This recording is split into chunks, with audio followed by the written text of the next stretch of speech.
So thank you, Anita. You're going to show us around this exhibition called Drawn Together. Can you tell us how this exhibition came about, how you came to curate it, and what was the thinking behind it? The exhibition Drawn Together came together because we wanted to mark our 20th anniversary, which sort of starts now, and we'll be doing a programme of things throughout the year. That's the 20th anniversary 20th anniversary of the Jerwood Drawing project and its predecessor project, the Cheltenham Open Drawing. And we decided that rather than do this enormous cut through of looking at the artists in a different way as the first show, to ask all the artist selectors to be involved in an exhibition of drawings that celebrated their practice within this context. So in a way it was the open brief, in that we asked them how they'd like to be represented, and in the context of trying to produce another exhibition that showed another perspective in terms of the Jerwood Drawing Prize project as we look back and think about what we've achieved, what we might want to achieve in the future, to actually also celebrate the artists who've been involved. It's very important to us that artists are involved in the selection, and we've been phenomenally lucky to work with these amazing people over the last 20 years. All of the people in the exhibition have been a selector. When we did the 10-year, we included a number of works by the selectors and by the prize winners and by people who had been involved, maybe had their works included more than 4 or 5 times, or were particularly prescient within the project.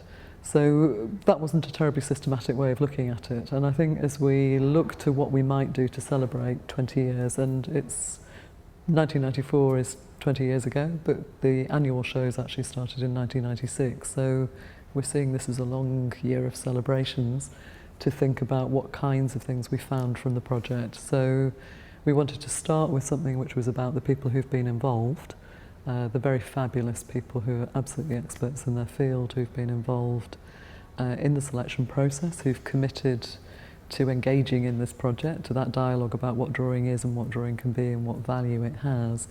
Can you give us a quick sort of guide through the show and talk to us perhaps about some of the works that are exhibited here?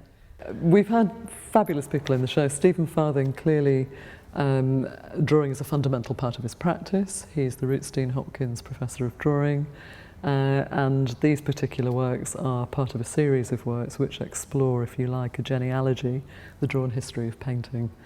So we have 2 pieces from him, one the drawn history of painting Malevich, and one the drawn history of painting for Raeburn.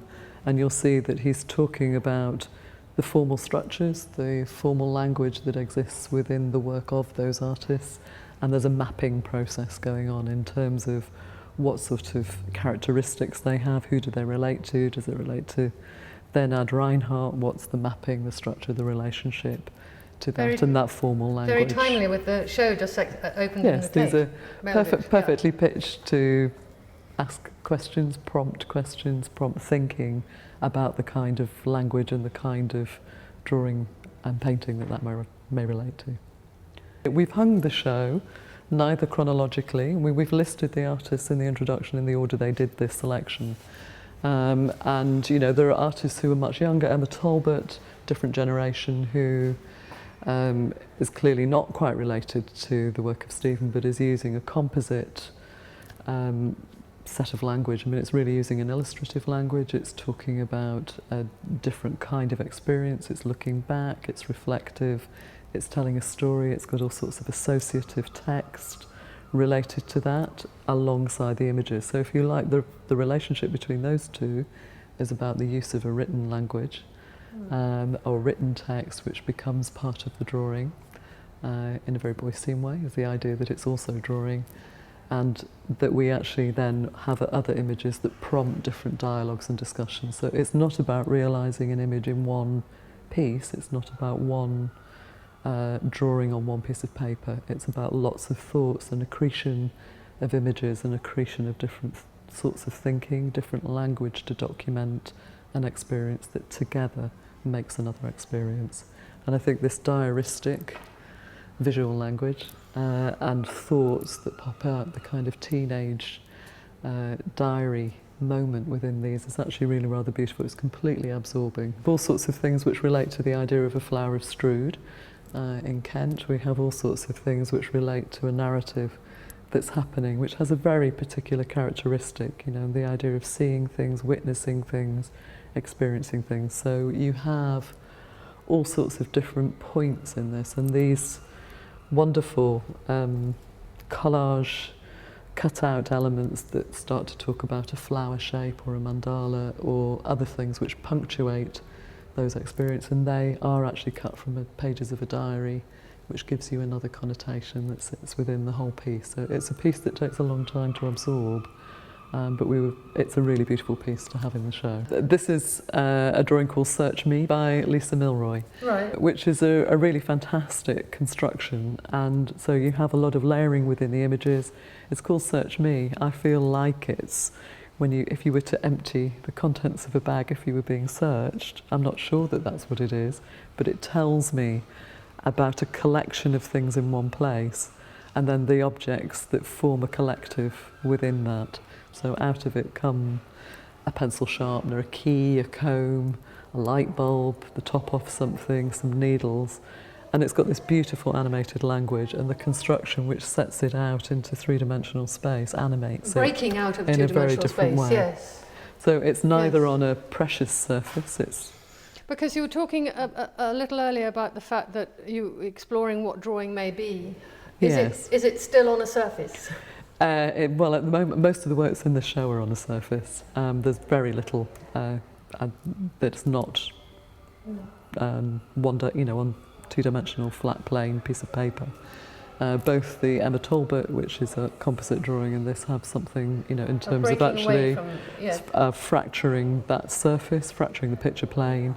And this very particularly does that, so that you have some things that are hidden, and it has a very beautiful physical relationship, which is highly animated. And we're very lucky in the Jerwood Gallery because Lisa was one of the artists in the Jerwood Painting Prize, so over across the corridor is a painting. And that's a painting which has very solid mass within it, so it's lovely to see this animated line with the white behind it, which is really allowing you to imagine that space and to make the connections between it.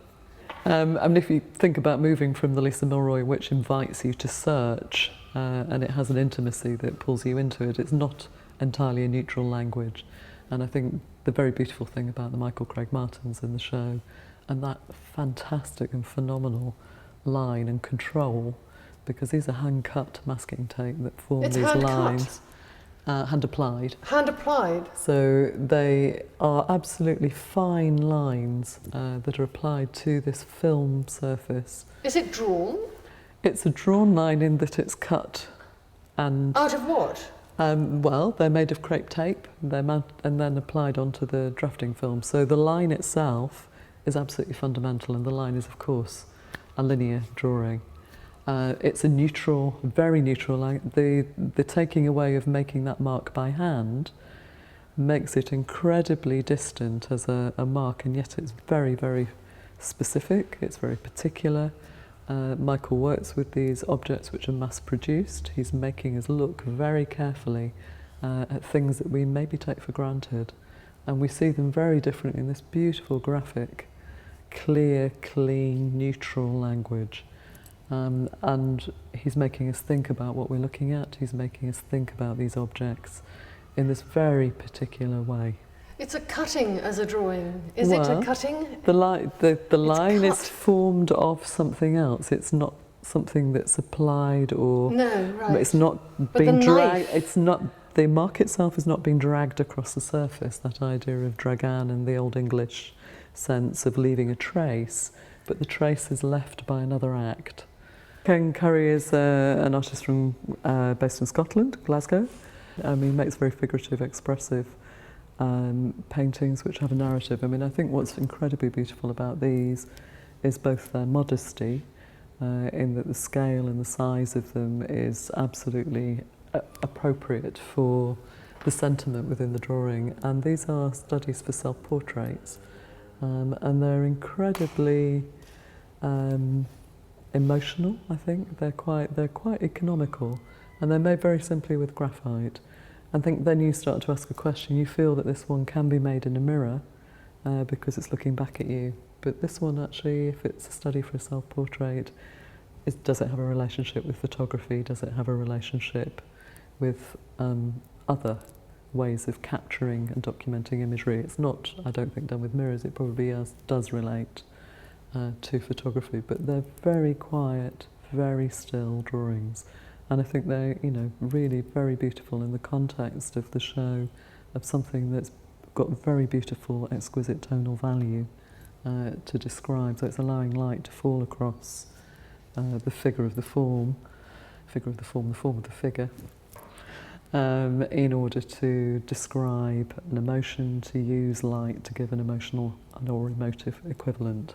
And I think, this beautiful liquid edge of the graphite is lovely, so it feels as though a veil is coming back. This is Cornelia Parker's Stolen Thunder, and there are 10 linen, it looks like, handkerchiefs, very beautiful handkerchiefs, and she's been rubbing precious objects from different museums belonging to different people. Can you tell us what is this one here? Well, this one here is Guy Fawkes' lantern from the Ashmolean Museum. And then we have a bent spoon, which is borrowed from the Psychical Society in London. They're found drawings, if you like, on found objects. So the ground of the drawing is the handkerchief, and then the tarnish that's taken from these objects clearly makes a trace, it makes an imprint, and it leaves behind something that does, once you have an idea that we're looking for the evidence of the object, the trace of something happening, which really in the end is the essence of drawing. It's leaving something behind on a ground or a picture plane or a piece of paper. The ground can be anything. It could be the wall, it could be the floor. Here it's 10 handkerchiefs. And they're making a sequence of drawings. It's important that we have, I think, the different sequence, and we start then to think about the nature of imprint, the nature of the trace, the nature of the found image. And I think they're a particularly exquisite set of works which set a question within the context of the exhibition. Tragic Evolutions is one of a very big series of works by Avis Newman. It's a new work, it's the first time it's been shown, and The Tragic Evolutions, I think, is a beautiful title. The project is to show 1,038 drawings along with 32 books of black and white photographs of spiders' webs.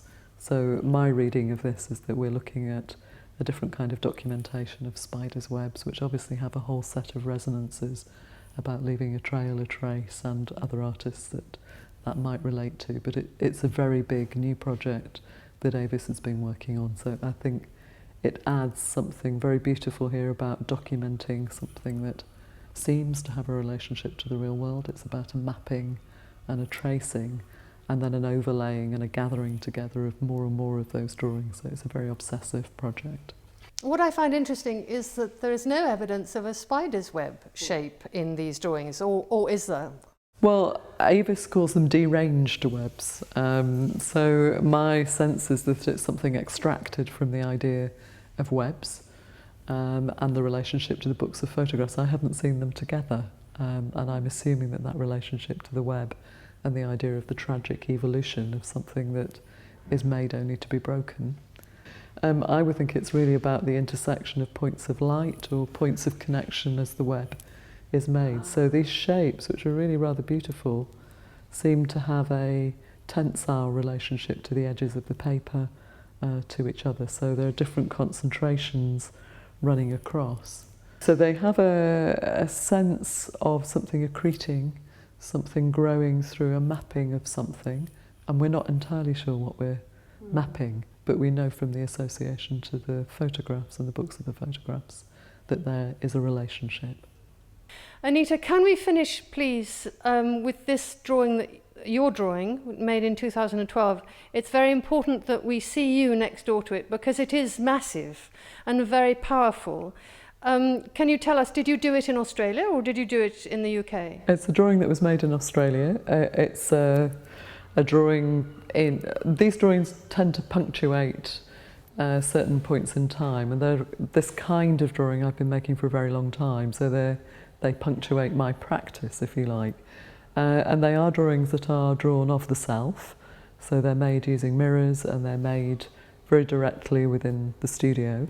And they're drawings which obviously are trying to talk about what it feels like inside a body at a particular time. So they're talking about gesture, they're talking about depiction, they're also talking about an emotional timbre, if you like, a scale of emotional gesture. And the scale, the physical scale of them, is really to do with having a relationship with something across space and time that you don't quite have. They're intimate on a grand scale. They're about talking about, if you like, visualising, feeling on a larger scale. So they're not about hiding things, they're about the traces of things left behind. The drawing's called Vestiges, and it's very much a kind of idea of what do you hold together and what do you strip apart. It's a shadow of a self. It's made of carbon. We're made of carbon. They're very bare drawings in one sense and not bare at all in others. And it's something about that paradox between being vulnerable, strong, naked, hidden, all of those experiences that you have when you apprehend them. It is a particularly large drawing, and it's part of a series which were very much about the idea of looking and not looking. So they are taking a particular stance to a mirror, and the mirror then becomes the plane of the paper. Thank you very much, Anita Taylor, for showing us this extraordinary exhibition drawn together at the Jerwood Hastings Gallery.